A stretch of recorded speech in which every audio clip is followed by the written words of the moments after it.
Ate Jardine, mega love shoutouts. Here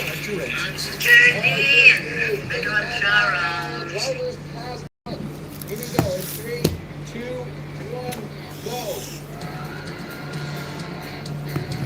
Kain tayo.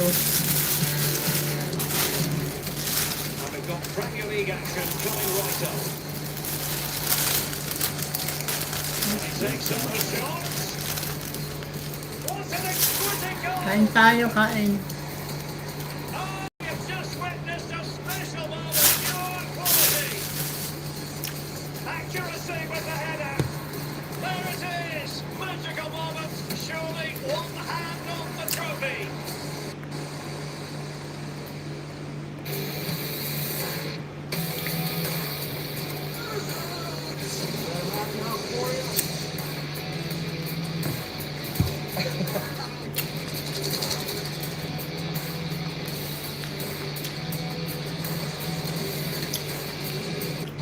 I bet he's glad they let me borrow that china.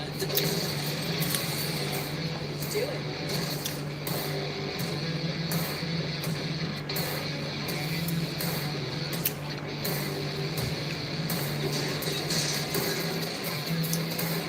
Everything in your mind is saying, don't do it.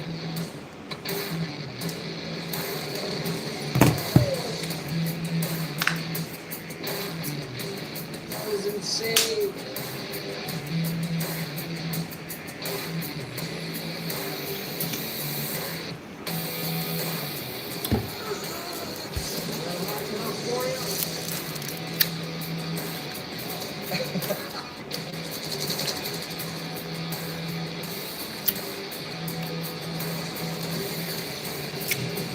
I bet he's glad they let me borrow that china.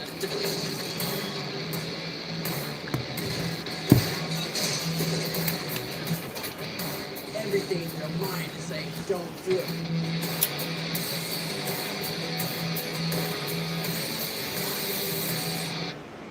We're at 35 miles an hour. And commence passing out. Look, Mom, no hands I'm gonna- and no feet, making this officially an out-of-control vehicle, There we go. which is Grant's cue to first nose his way in front before slowing down. And it's easy peasy, brakes a squeezy, as he manages to haul Carrie in.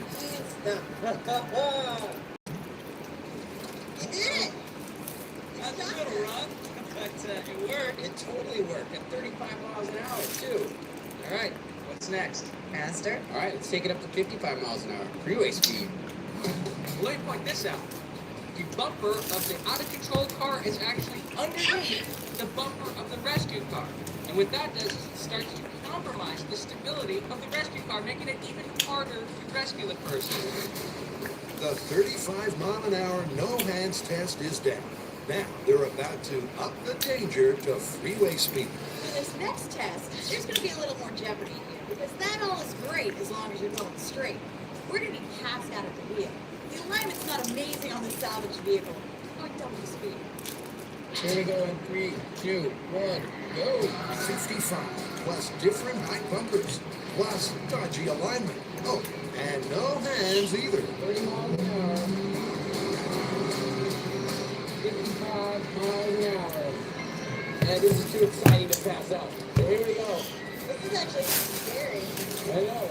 All right, we're passing out. Hand is off the wheel. With Carrie comatose behind the wheel, Grant brakes in front. If he's a whisker off dead center, one car or other could spin out. It's a totally tricky maneuver. All right, nice work. That was a little scary, gotta say. It's a lot more challenging, and at 20 miles an hour, the corrections are sort of gentle. At 55, the corrections have to be a lot faster, so it's hard to do it really smooth, but it works. We're alive! It worked at 55 miles an hour. And look, our hood is almost underneath your bumper, and we didn't lose control. But having survived at 55, can they let it rest at that? What if the accelerator was stuck? Yeah, like if the guy passes out, his foot's stuck on the gas. Or there was some sort of malfunction? Yeah. Add more danger to this experiment. All right, let's do it. Adam and JD have been reflecting on some proof of concept tests at the shop. The average ambient light of the polished metal, 1.13 watts. Can you really use mirrors to turn dark into day? More than enough light for me to make it through that maze. It's certainly a case of so far so good. But will these results scale up? Will using a real sun and a much larger grip be the making of this myth? Well, this is the place. Looks great. Okay, it's not ancient Egypt, Shall I open it up? Absolutely. but Treasure Island in San Francisco Bay uncovers an unexpected underground treasure. Well, shall we set up? Let's turn on the house lights. All right, house lights up. Well, this is our space. Now, it's not a tomb, but it is underground, and it's very, very dark, so it'll be perfect for our testing. JD blocks out a few spots to make total darkness. There we go. Meanwhile, Adam's manufacturing modern glass mirrors. Now, I'll wait for you're probably yelling at the screen like, why I'm building these glass mirrors versus metal mirrors actually give us a higher ambient light, 1.13 lux. This is probably easiest to explain if we take a look at these two shots our cameraman filmed this morning. On the left, the polished metal mirrors. On the right, glass. Now, see how the light from the polished metal mirrors peters out really fast? Compare that to the glass mirrors where the light is strong, pushing all the way to the end. That's what's really important. This myth isn't about the type of mirror used, it's about bouncing a beam of light. And the polished metal didn't give us that beam. It only lasted about 15 feet and it was diffused. That's why the glass is what we're using in our full-size tube. And with that cleared up, there's just one more ingredient left. The sun. Now all we need to do is see if the sun's going to cooperate with us. And that's actually a pretty big if, because not only do we have to worry about whether we can reflect the sun into the building, in other words, is it lined up at a decent angle for that, but also, this is San Francisco, and it's regularly kind of foggy here. If we have a few too many clouds, we're going to be out of business. Yep, without the big guy in the sky, the tube's doomed. Well, I can see the sun, but it is awfully overcast. It is what it is. So with San Francisco's fickle weather doing its darndest to delay things, Adam has a backup plan. When he met my son, it is a 7,000 watt xenon spotlight. We're going to turn it on now. Oh! Look at that! Boom! Behold, I am the master of the sun. Adam's humongous light source gives a whopping 160,000 lux at 50 feet. That is friggin' awesome. But will it be bright enough to illuminate their colossal crypt? That's right. To find out, the guys will shine in Adam's sun, position the mirrors, and then check the light reading. Starting now. House lights out. So I bring in the sun. Sure, why not? Let's bring in the first sunbeam. All right, you ready for it? I'm ready for it. Bring it on. Okay, here it comes. Is Just like the movie, they're using 6 mirrors, all of which are around 35 feet apart. Boink. Man, that's bright. Dude, that is like a 2-foot laser beam. Going for mirror number 4. Nice. All right, there it is. That's as good as it gets. Going for the last mirror. Okay, coming down. Zoop. That's it. You're in. Ta-da! There we go. That works pretty good. I swear, I'm going to go out on a limb and say this room is nicely lit. I can move through the antiques without hurting anything. Easily. Look, nobody can say that we didn't accurately match the look and behavior of this technique. Yep, looks just like the tomb. It's a good start, but what does the all-important data say? All right, let's take a reading. Okay, I got it. Well, it turns out the figure is absolutely better. Going full scale with our mirrors is yielding an ambient light reading in this room of 2.3 lux. And when you're in this room, you can totally carefully make your way among the artifacts without any difficulty at all, by both an objective and an empirical standard. The theory behind this technique is totally sound. In fact, it's over 5 times brighter than the minimum level they determined early. And that's very good news for the myth, except for one little thing. Going full scale and using an artificial light source, we were able to very closely replicate what we saw in the movie. But this story is about using the sun. Jamie's right, but luckily, the long-lost sons finally put in a show. So, let there be light. The question is, will it be enough light for an archaeologist such as me or Mr. Heinemann to be able to move through a tomb without breaking anything? Can you really bring an out-of-control car to a stop with a dang game of...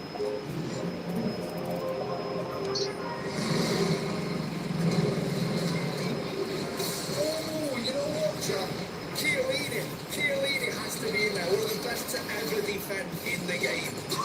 Tony Cruz is in, chap. It's a beautiful day to watch the Icons play their football. This is Icons, the most fan requested in history.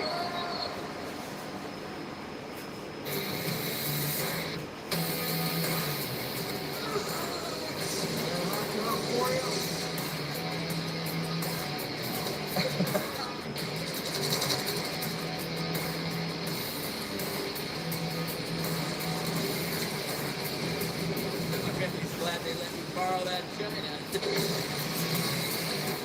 Stealing.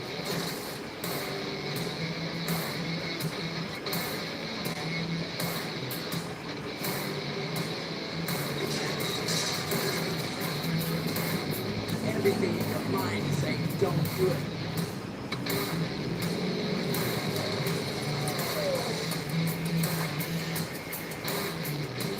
That was insane.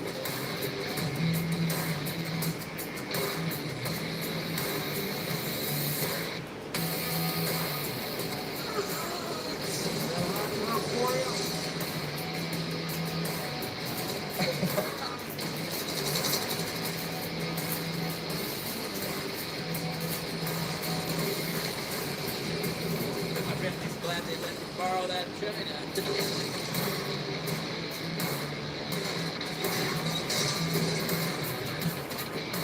Everything in your mind is saying don't do it.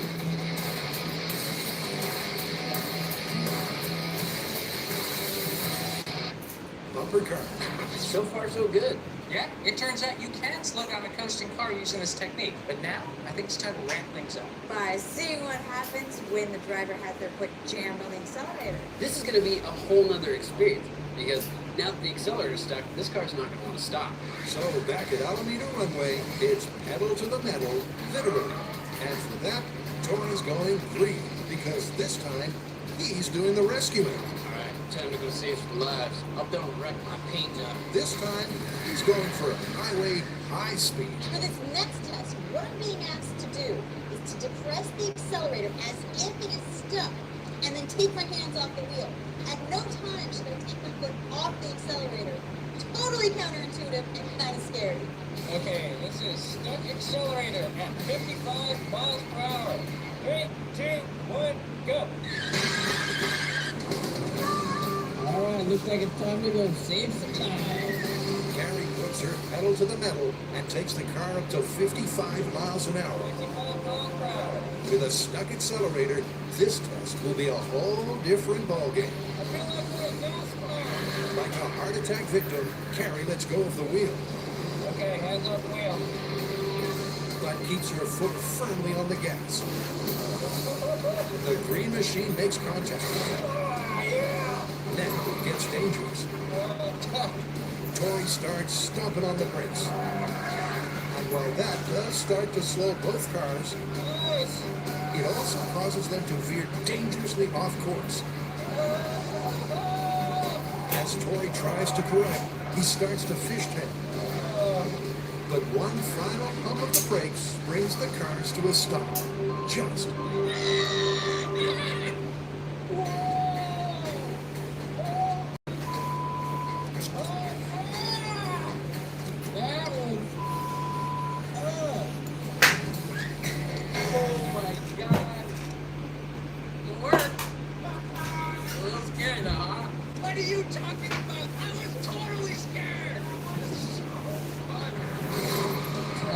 we start like fishtailing it, just getting out of control. With the brakes locked solid, it still took Tori 500 yards to bring the car to a stop. 4 times longer than the normal stopping distance at that speed. So 55 was fun. Do you think you can handle 75? Because I'd like to go 75. Let's try it. 55 miles per hour, this was difficult. At 75, with over a million shenanigans, this is going to be nearly impossible. Nearly impossible because 1 million joules is clearly a lot. The same, in fact, as a 10-pound bowling ball traveling at 1,500 miles an hour. We're about to stop a car going 75 miles an hour out of control with another car. Buckle up. It's about to get real. 3, 2, 1, go! With both cars accelerating to 75, Carrie again lets go of the wheel, Hands on the wheel. but keeps her foot on the gas. Go, get ready, go! Tori gets in position and then starts pumping the brakes.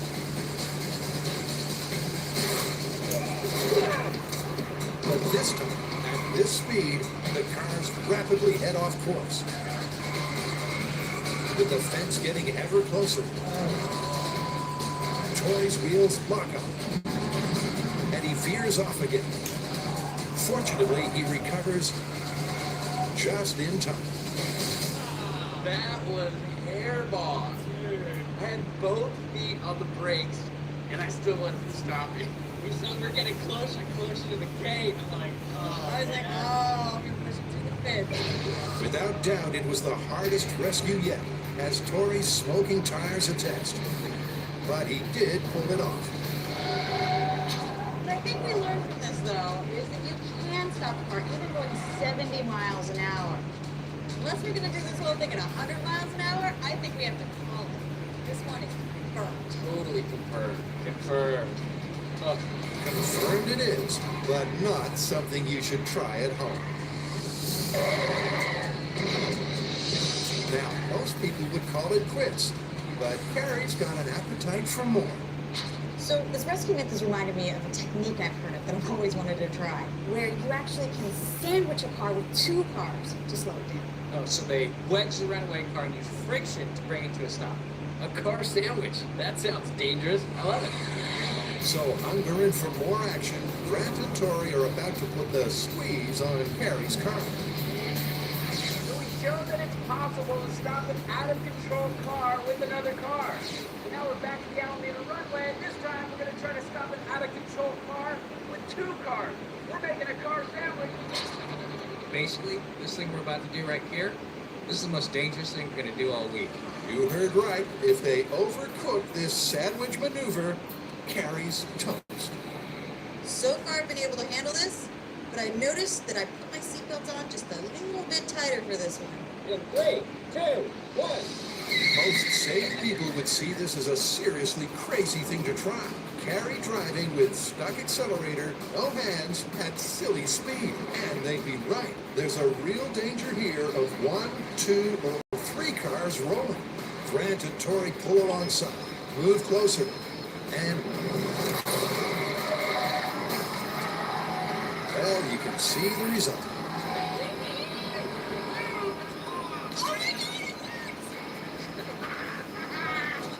Oh my gosh! It worked! It was ugly, but I think it worked. We stopped an out-of-control car with 2 cars. I would have to say that's working. It definitely was successful in stopping the car. Man, I think we could do this better. I mean, this was super clumsy.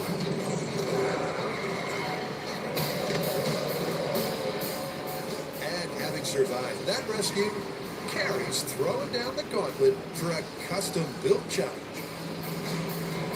Why don't you guys figure out a better way to stop the out-of-control vehicle? What if both of you go off and come up with your own ways to stop the car, and I'll give you a challenge as a really out-of-control vehicle? You like being out of control, don't you? Back on Treasure Island, the San Francisco sun is finally smiling on Jamie and Adam's test setup. Door. meaning they can finally attempt a real-world test using their large tube and the real sun. Yeah, baby. The problem is, unlike all their other tests, they can't just point the sun straight inside. I think we're set. Should we bring in the sun? Bring it in. Okay, house lights out. Instead, they have to bounce it in, courtesy of a primary mirror outside. Wow, look at that. I'm gonna go for the first mirror. Okay, But once that's sorted, that is intense. Gotta beam in the room. Here I am. Here it comes. it's then back to the tricky task of aligning all the mirrors. Okay. That's pretty good. Look at that. It's actually working. One by one, Going for mirror 2. Oh, right. Mirror 2. until the end target is lit. Mirror 3. Ah, There we go. That's beautiful. All right, I'm going to bring it in on our last target. And there it is. Perfect. that is fantastic. This is the best yet. I can totally see things in here. I can pick them up, put them back. No problem. I am blown away by how well this technique worked. With sunlight and mirrors, we made enough ambient light in this room to totally move around without breaking any artifacts. Okay. But what are the lux levels? 2.51 lux. That's amazing. That's really bright. They've cracked it. 6 times brighter than the minimum eye level. Enough to put a smile on Adam's dial. Well, briefly. We're losing our beam. Yeah, we are. You know what the problem is? What? The sun's moving. The relationships have all changed a little bit, Jimmy. Have they? Yeah. The sun's moved off the primary, which means the aim on the secondary is a little bit off. As the sun moves off the primary mirror, it kicks all the others out of kilter. The sun's moved again. I'm going to kick the primary one more time. Okay. And for lighting up a tune, that is a problem. The thing about using the sun is that the Earth is rotating on its axis, and it's also rotating around the sun, which means that from our perspective, the sun is moving all over the place across the sky. So you can't really expect to be able to aim a beam of light using a mirror at a specific spot without constantly adjusting it to accommodate for the sun's movement. And its movement is surprisingly fast. With this much distance on these mirrors, the amount the sun's moving on the last one is like inches per minute. Well, it works, but only for about 3 minutes at a time before the sun moves. That's a little bit of a problem, isn't it? It is. Well, I guess if you have a bunch of slaves to constantly adjust the mirrors. The mirrors are static. They don't move dynamically. But the sun does. And as the sun moves through the sky, it changes its geometry on the primary mirror, which changes the geometry on all the other mirrors in this room. They have to be moved dynamically throughout the whole thing to keep this room lit. It's because of that, I don't feel like I've really seen the theory behind this technique work as well as it could. Yep, and that's something that didn't happen in the movie. But before the sun sets on this myth, Jamie's got one little trick up his sleeve.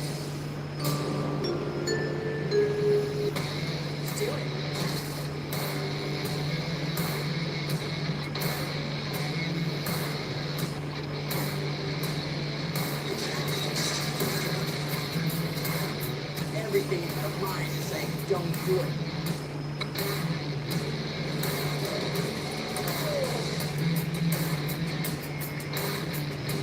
That was insane.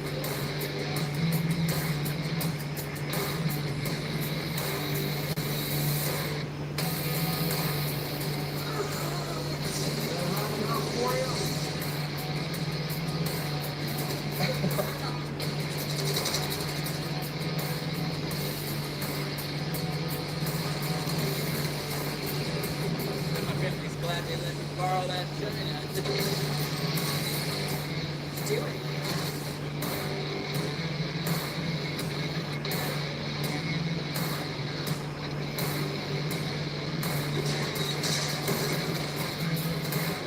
Everything in your mind is saying, don't do it.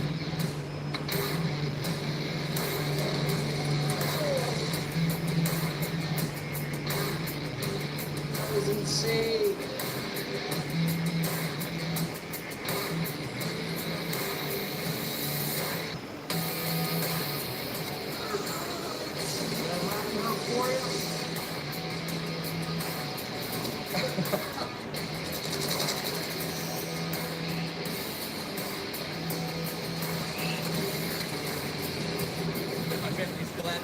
borrow that china.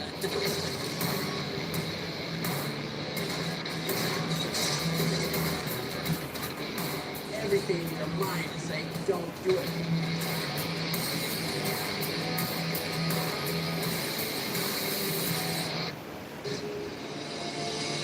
Carrie, Grant, and Tori have confirmed the myth. You can stop an out-of-control car with another with brake and bumper technique. Plus that crazy sandwich combo. Now, Carrie set the boys a challenge to come up with that custom-built device to stop a car. Running speed. Challenge. Ah, such a nice ring to it. So with a mix of metal and midnight oil later, Perfect. they come up with a typical ingenious Mythbusters solution. Yeah. Now they're ready to reveal all. Come on, you guys, try and stop me. Grant first. To address Carrie's challenge to come up with a better way to stop a car, I have this.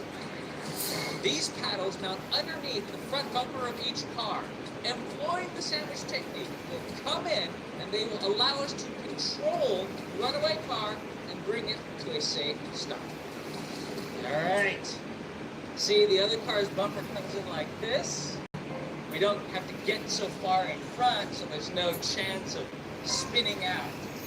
We just lock you in with the L shape and slow you down. Sounds good on paper. Sounds bad when that's through the grill of the car.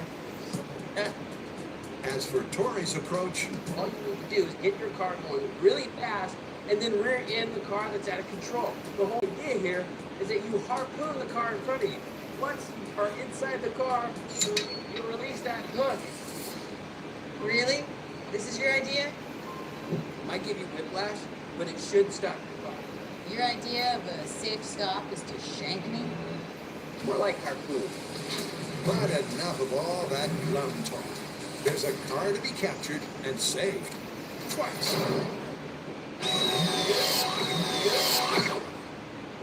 It's crunch time at Alameda. Grant's sandwich maker machine's warmed up, ready to save Carrie. Ready to drive. 3, 2, 1, go. Grant's ingeniously bolted bars to the front of each car 40, 50, here they come. to act like a barrier to stop Carrie's car. Now it may look crazy,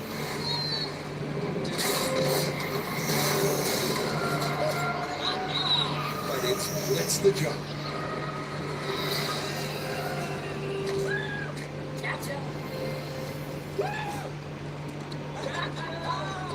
That was beautiful. That was so much better than the original sandwich. Oh my God, we totally got you. That was awesome. Grant, your method is safer. Nice work. Thanks. Now, if we can only get the cars apart. We're going to drive home like this. I get to a constant speed, take my hands off the wheel, and watch the cars on either side of me start to close in very, very quickly. They slam at the same time. My bumper hits the front pedals, and they actually are slowing me down. I smell rubber burning, but I'm coming to a stop. It's amazing.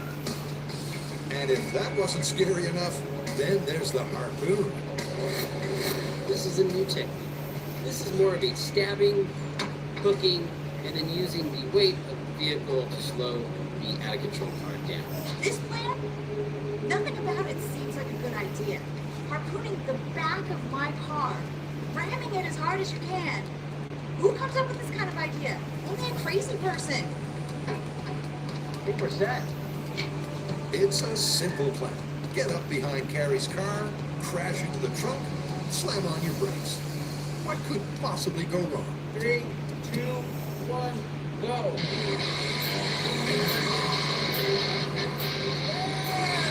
The runway road warrior sets out, ready to rescue. This is Tori and Grant in Harpoon Rescue in pursuit.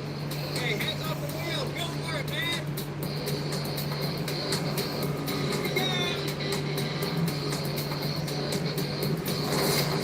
Carrie's car is skidding.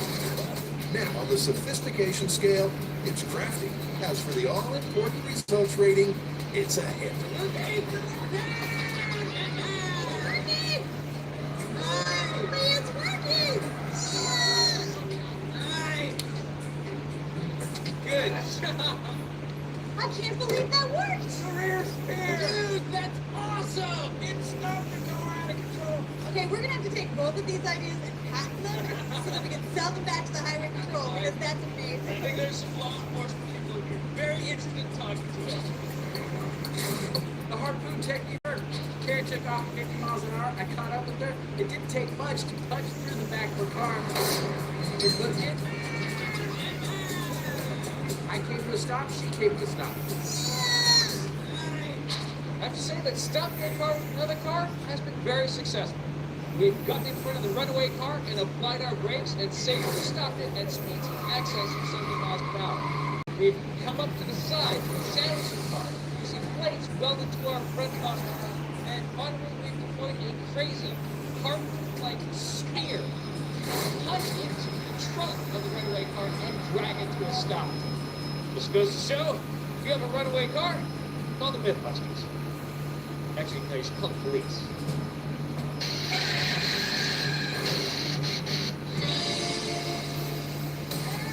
Back at Tut HQ on Treasure Island, Jamie's not quite done testing Lux levels. There's one other thing I'd like to try. You're going to like it. All right, let's do it. In their earlier small-scale tests, Jamie made an ambient light level breakthrough. The goal of all this is to raise the ambient light level in a room. And mirrors alone aren't going to cut it. That light needs to hit something that scatters it. So now, in their full-size sunlit tomb, he's itching to see if this scatter theory will scale. Turn off your headlamp and check this out. That's beautiful. You thought I didn't know how to light up a room. I stand corrected. Let's take a reading. Okay, maximum. All right, moving away. Average lux 8.62 lux. Woo for Jamie's shirt. Amazingly, with this reflective scattering, Jamie's whiter-than-white shirt has given the maximum light reading for the entire experiment.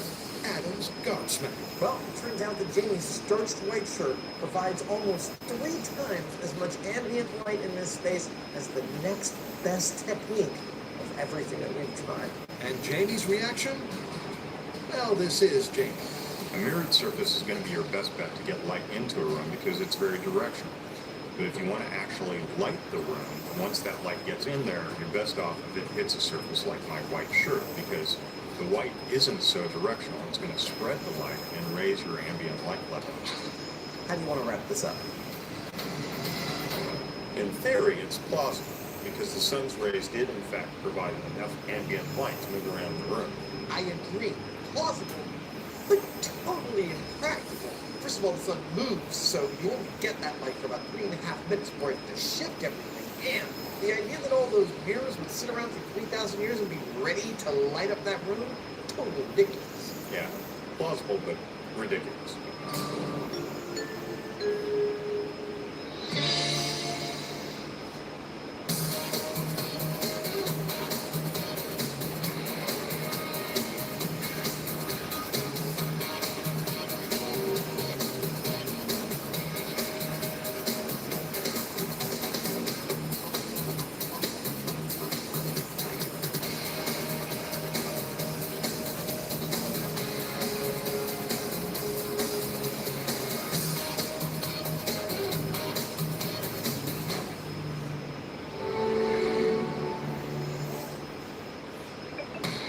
Do it.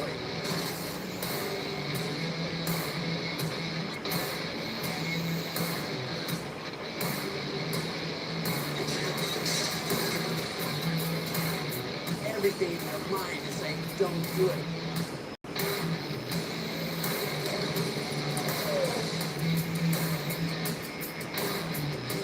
That was insane.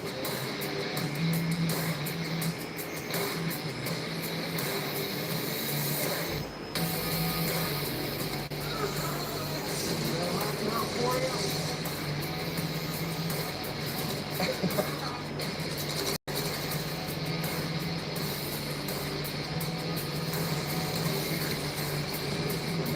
family's glad they let me borrow that china. Do it.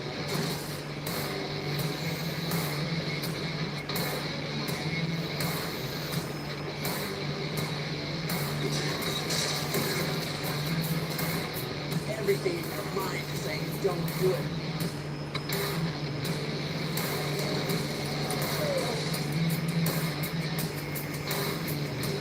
That was insane.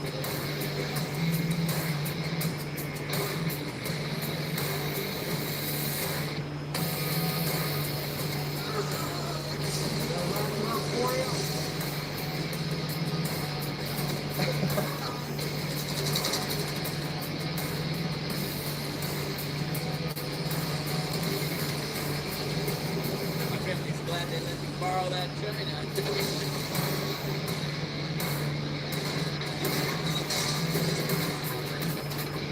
Everything in your mind is saying don't do it.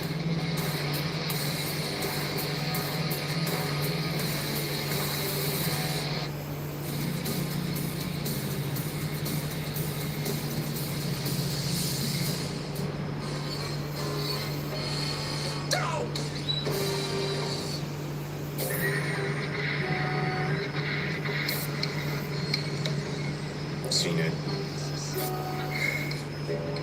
Definitely no.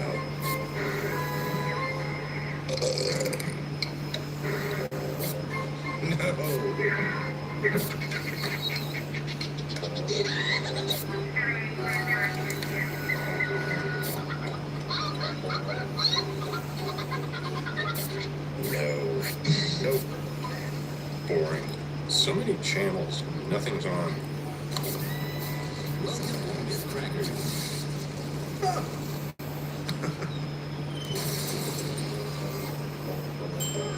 That was fun being on that show. What was it you were trying to prove again? Don't know, don't care.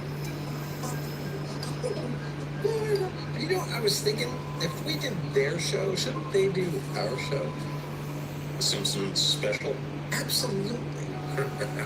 Let's do it.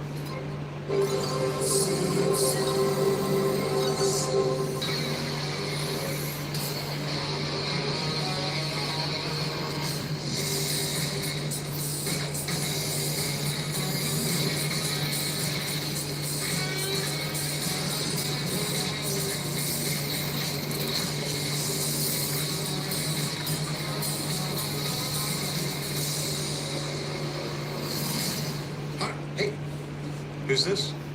it's Al Jean. Okay, hi Al. Pleased to meet you. Jamie, it's Al Jean, I'm sorry.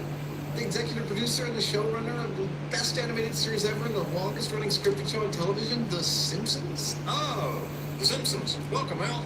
You were thinking South Park. So, are we gonna be animating?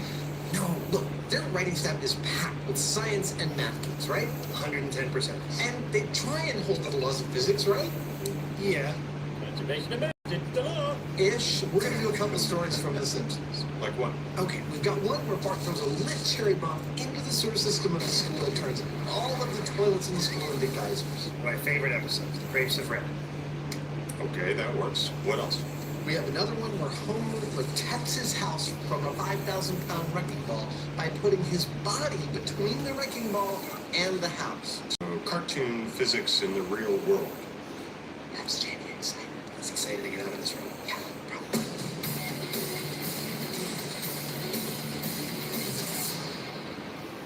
Now, it is one thing to look at physics from the movie world and see how realistic they are in the real world. It's another entirely to try that with a cartoon.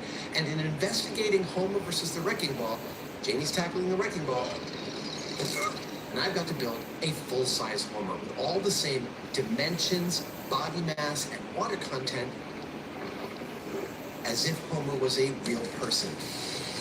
Yep, to determine the kinetic energy implications of Homer's heroic intervention, the size and mass of the key animated elements have to be accurately translated from Springfield to the real world. So, Al, we really strive to be as accurate as possible on this show. So I'm hoping you can supply us with some real-world dimensions of home. Lights. How tall is it? We have to be really accurate. 5'11", and that's what the animators always use. What about his shoe size? 11.5. Those are almost exactly my dimensions. Well, the good news for you is you got less stomach and more hair. Speaking of his stomach, how much does Homer actually weigh? Well, about 240, but we think 239 is funnier. So 239.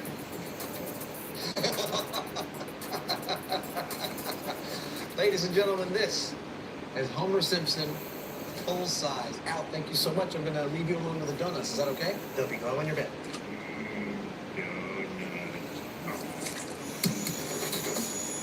Armed with Homer's exact specs, Adam commences the construction of an animated American icon. USA! USA! Starting with upholstery foam, That's pretty good. Adam utilizes a method with familiar, family-friendly results. This technique that I'm using of gluing an open cell urethane foam to itself is referred to as additive foam building. Because instead of like casting and mold making inflexible foam, I'm physically building the parts that I need out of sheet foam. What you might not know, this is how all your Muppets were made. Yep. Same technique. There we go. Do I look like Homer at all? Hi.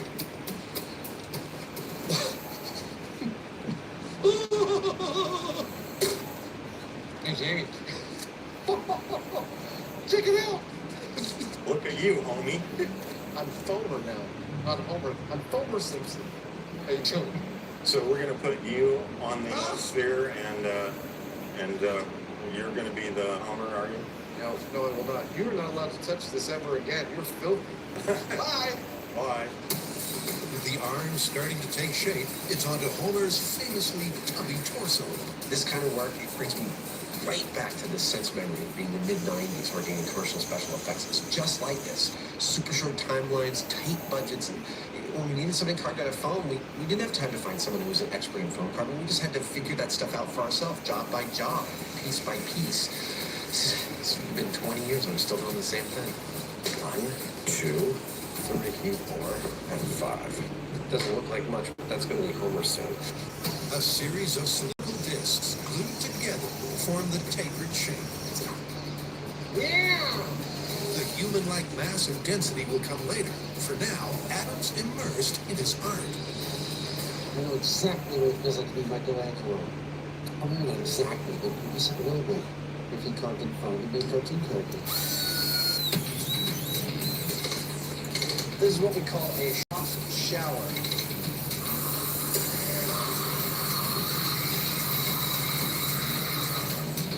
Next, the arms are attached to shoulder joints.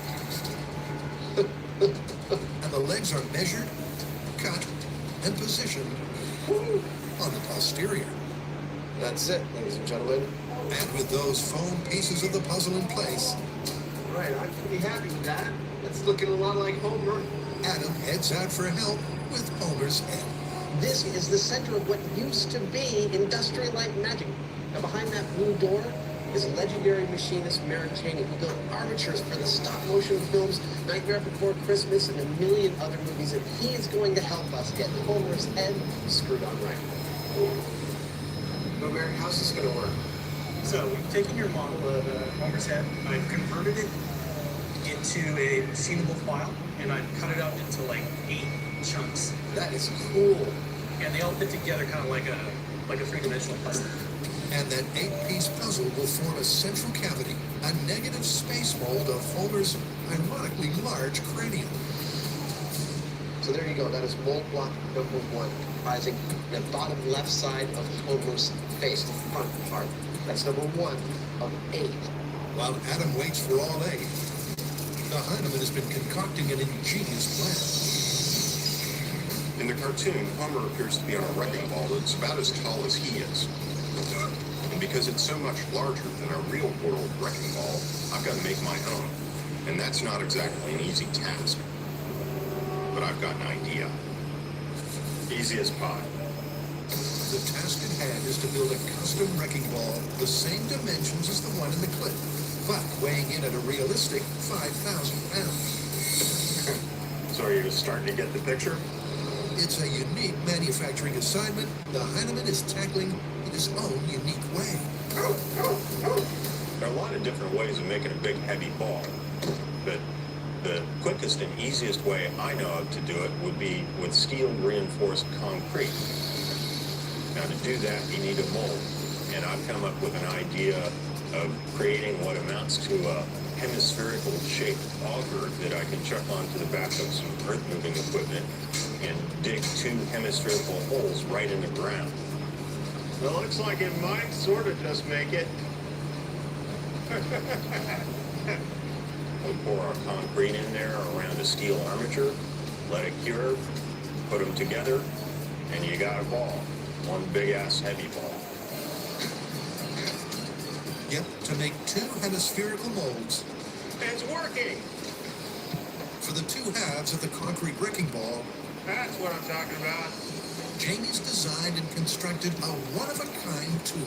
This is working great.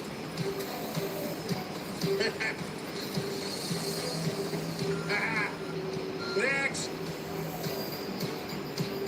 The rig didn't break. It's made a nice symmetrical half sphere.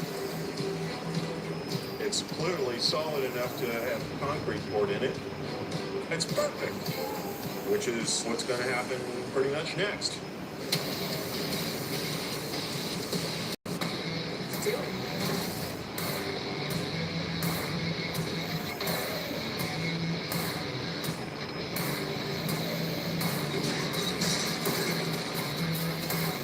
Everything in your mind is saying, don't do it.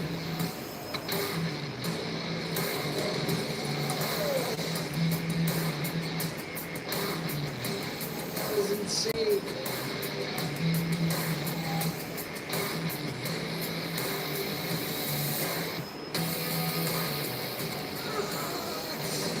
Now for you.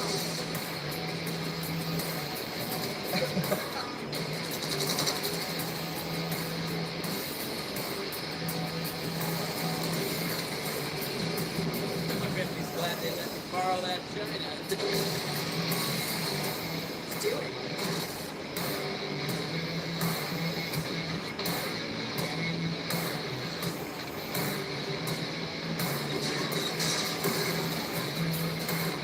Everything in your mind is saying, don't do it.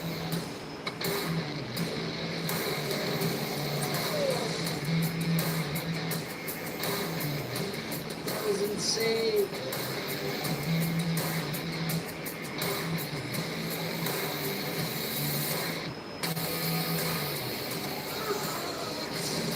Now for you.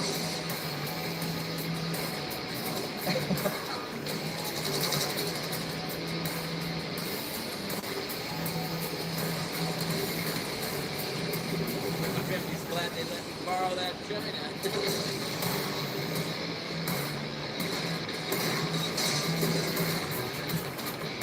Everything in your mind is saying, don't do it.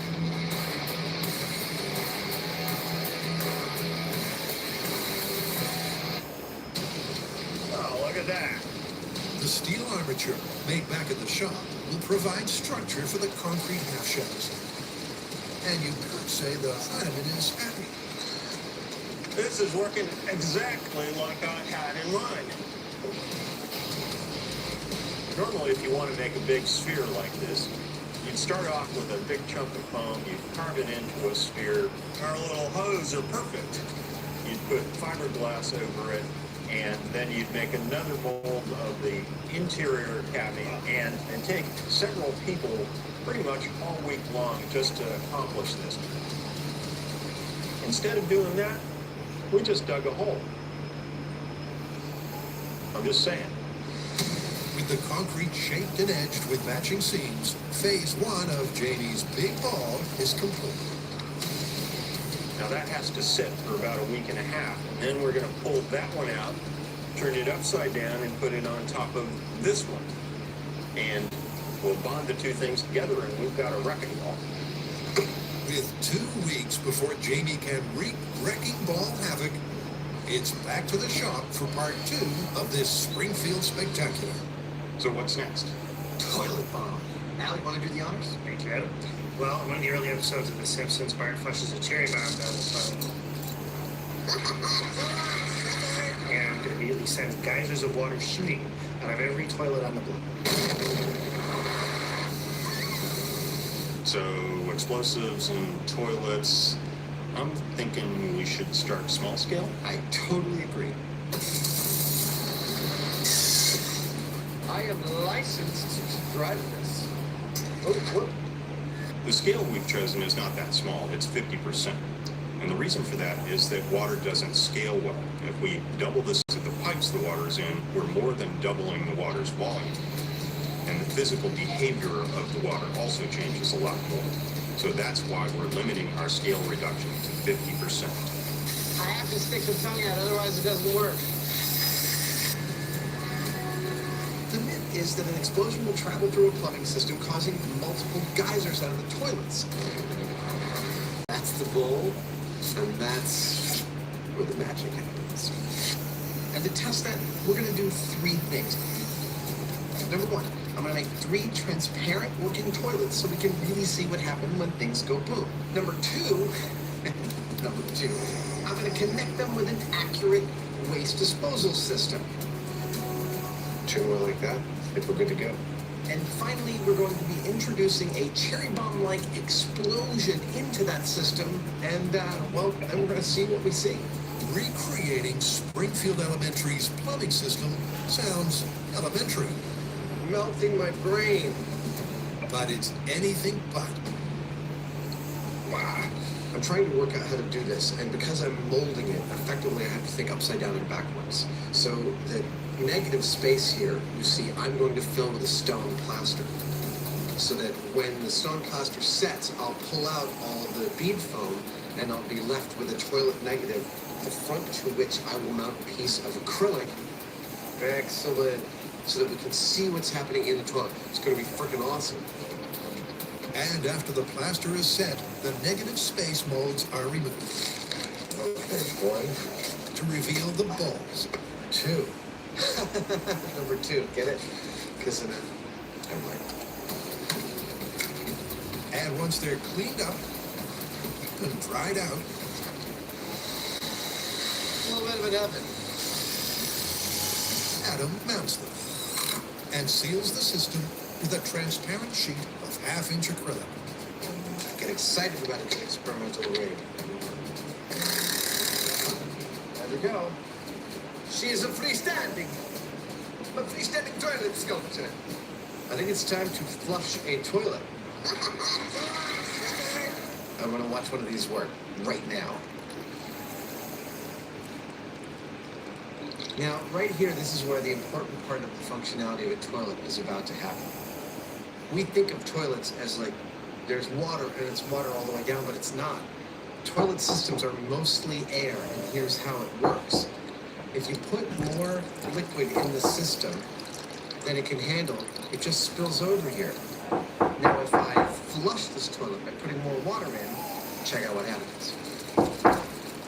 That works just like a toilet! But that's only half the story. Now that the toilets are finished and actually working, it's time to plumb them into a system. Excellent. Okay. See, the toilets in Bart's school would have all been connected to a central set of pipes. That's what I'm about to build. It's scale. So here we go. You're supposed to cut. The plumbing beneath the bowls is crucial. To accurately model the pressure wave effects of Bart's bomb, it has to be set up just like a 3-stall school sewage system. Complete with 2 crucial effluent outflows, the system has multiple exits for the blast. And with that, this Simpsons special Game of Thrones Fire in the bowl! Explosion in 3 is ready for blast off. Go! Tag-iisa lang kami. Ay, maaga na tayo bukas. Alas Alas 7 pa rin ang natin. It's Springfield Tapos again. alas sa isang And our alusan. classic myth that a cat will always land on its feet. Baka mamaya, This ang naging time, ka. instead of experimenting as Alas animated 6. characters, what was it we were trying to prove again? Don't know, don't care. Ang nata, naging ka. They're animatedly experimenting. And with a transparent tree with toilets ready to go, Titigas. they want to know if Bart's mom could have really gushed. Hindi naman na ano to. Dahil Now, maipis what dito. happens when you flush a cherry bomb down one of these Lagyan natin. Well, it's going to go down through the funnel. Titigas It to eh. can go anywhere. It can go here, it can go here. Hindi mo papalit ka. Actually, what these black caps are, these are places in the plumbing system we can introduce the pressure from the cherry bomb. But we're not going to use a cherry bomb. Not in Patayin my ko na shop. itong TV. Number one, it's illegal. And number two, Kung sa panis na. Ilam. Sige na. Tumawag si Ipikin. Ginakumusta ka. Ginakumusta ang ano niya, ati tita. Kasi immigration, di mo siya tinanong. Sabi din mo siya ng-interview. Tapos dito sa palihan, nagpiano-piano na naman siya. Ganun lang. Fingerprints lang. Sabi ko, mas in-interview pa nga si Doc. Basta sabi mo, tama ito.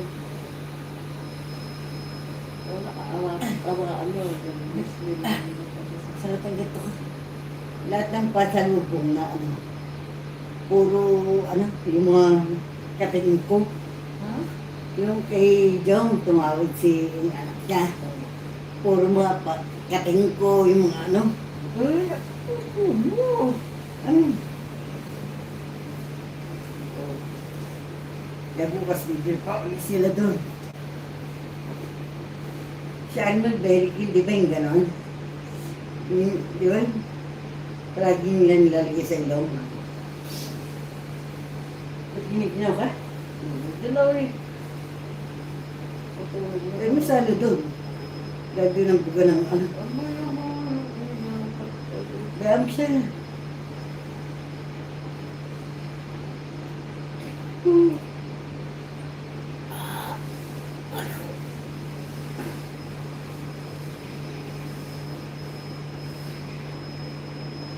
Mga sila may mga i-travel na eh.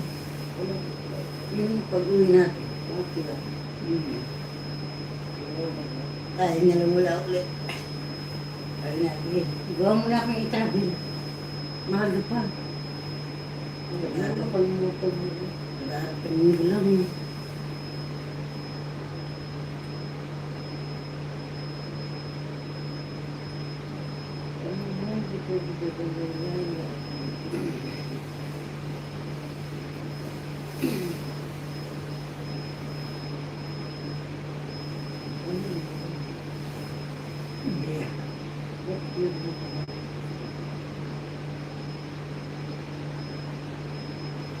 Buti lang.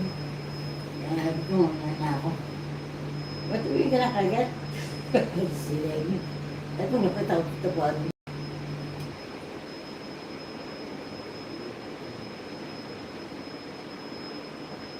Yan, masaya yung ano, nagawang ka na. Yung sa akin yun, hindi ko inuwa. Ano ka na? Ano? Ayun o.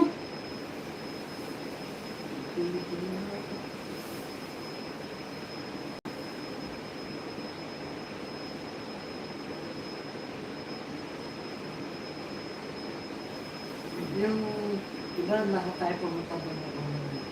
Yung passport. Yung sa tilo. Pinuntahan dyan. Hindi, second to the rest yun. Pinuntahan dyan. Yung babae sa akin. Siya nga yung nagbawal, di ba? Ay, atras kayo.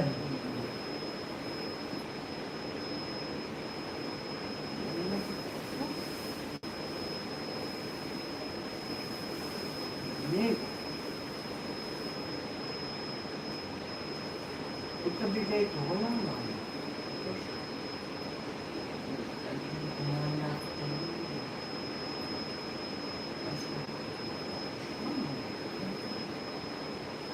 Diyan pa rin ako. Trabaho mo. Sa'yo, masahin mo. Ito. May sponsor mo, sponsor sa'yo. Anak ko. Wala sa akin ang tanong. Ito na. Ang trabaho mo. Wala na ako, senior na. Business din na. Ganyan.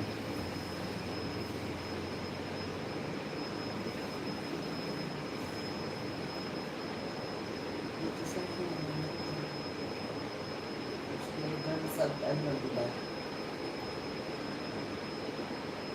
Hindi naman nagtatanong ko na sa ano yun. Immigration dito. Dito pagpalabas natin na lang. Immigration yun. Sa Thailand. Oo nga, immigration pa rin. Wala naman.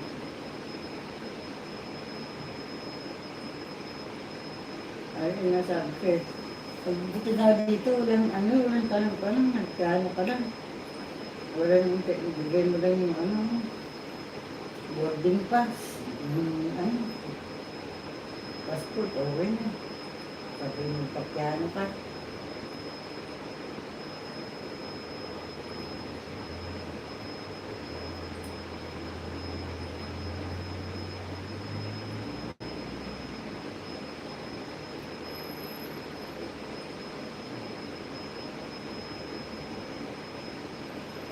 Mainit na. Bibili sana ko na kumain naman. Tandaan. Tubig, tandaan. Tandaan ka rin. Ang mahal naman.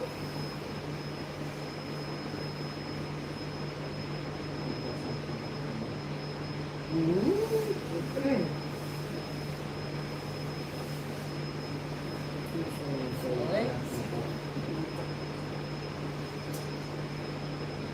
Pagka-uwi natin,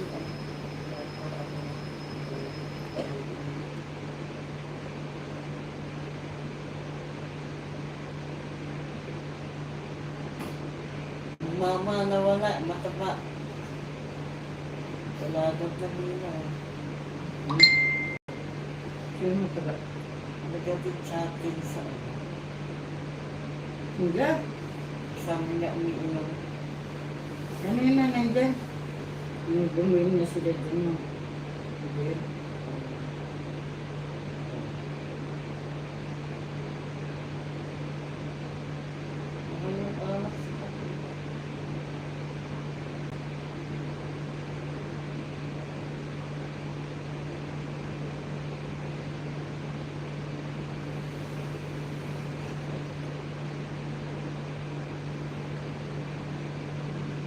Cellphone mo, lagyan mo naman ng lowbat na ba? Wadahan mo sa kasama. Maaga ako bukas mo. Kahit isang oras na ito.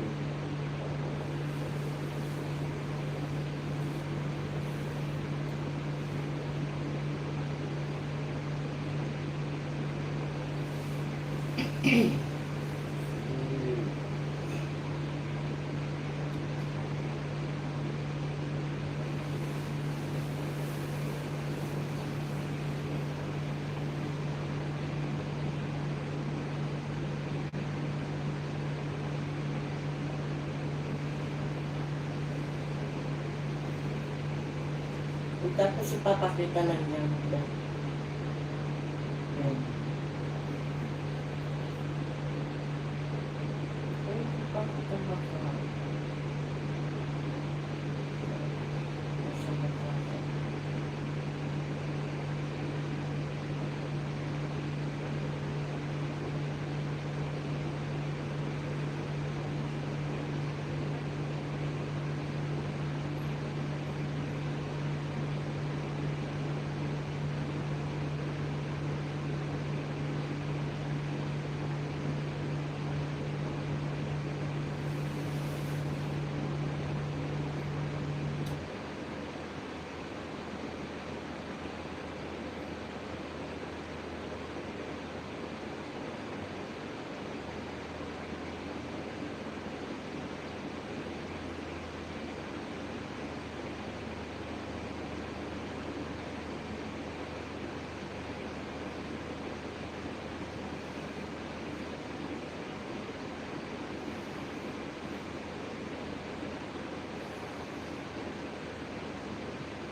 Ah.